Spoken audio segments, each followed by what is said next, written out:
De l'importance et des objectifs de cette visite, nous avons contacté par téléphone Dr Cherif Amir, professeur des relations internationales. Bonsoir. Bonsoir, madame.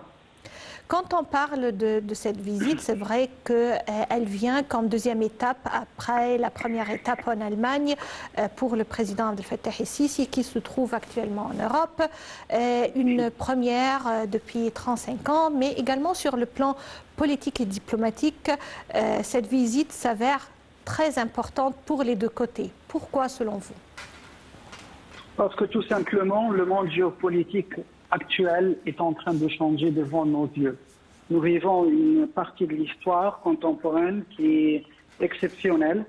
On a vu comment maintenant les superpuissances dans le monde sont en train de se battre, comment la puissance russe est en train de gagner du poids et d'alliance. Je crois que les pays comme l'Égypte, la Serbie, ils ont beaucoup à partager maintenant.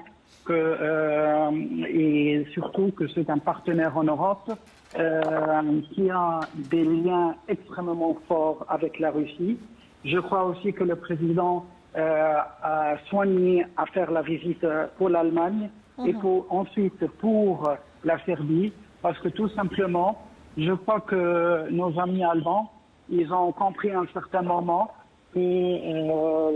pourquoi il ne fallait pas se dépêcher vite contre la Russie dans les sanctions. L'Égypte n'a pas pris ce côté, alors que maintenant l'Allemagne est un grand pays économique en Europe, et ce pays souffre maintenant à cause de cette sanction. Alors je crois que le président ici a saisi l'occasion d'abord pour proposer l'échange économique entre nous, entre l'Égypte et l'Allemagne, ça c'est d'une part, et d'autre part, pour montrer qu'on avait raison.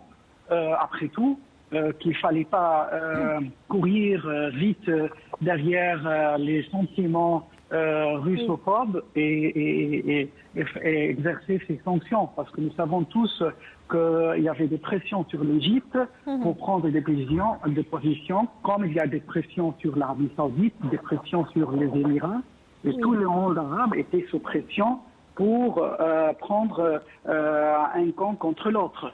Alors que c'était très sage de ne pas prendre cette position anti-russe. Et maintenant, ça se voit que c'était très sage de la part du président el-Sisi de prendre les choses avec beaucoup de recul. Et ce recul nous aide vraiment à bien calculer. Alors que maintenant, nous travaillons avec la Serbie. Ça fait, comme vous dites, 35 ans qu'il n'y avait pas un président égyptien qui a effectué un voyage là-bas.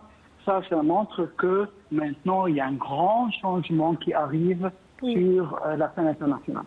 Oui, alors, docteur Amir, également, on a vu à travers le discours serbe non seulement une volonté de relancer la coopération politique, diplomatique et économique avec l'Égypte, mais également il existe une nostalgie pour les relations très étroites qui existaient dans les années 50 et 60 entre l'Égypte et la Yougoslavie à l'époque.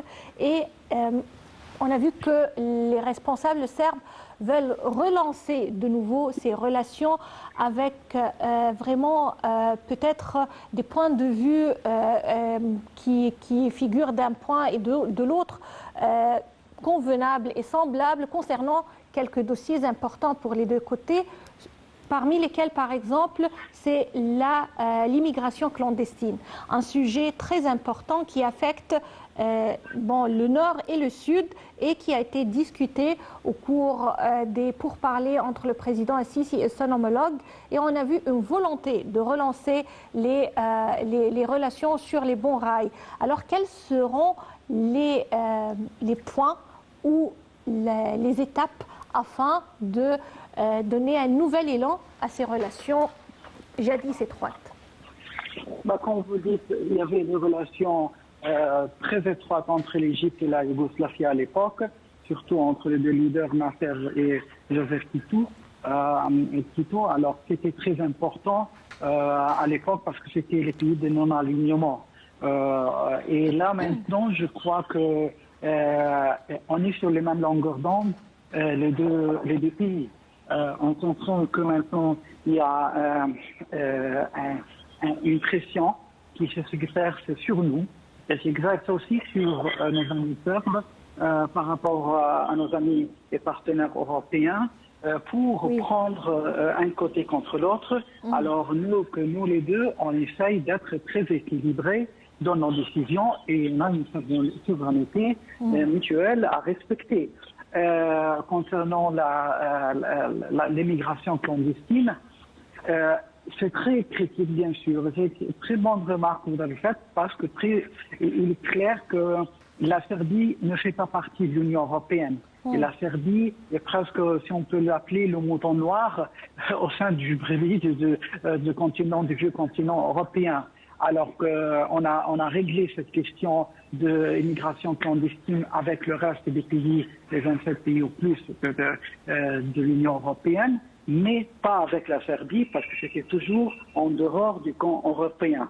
Alors c'est très intéressant de travailler avec eux parce que nous savons il y a deux choses. Il y a la première chose, il y a la crime organisée et ça existe avec une présence importante dans les anciens blocs communistes, derrière le rideau de fer, c'est-à-dire la Yougoslavie, les pays de Centre-Europe.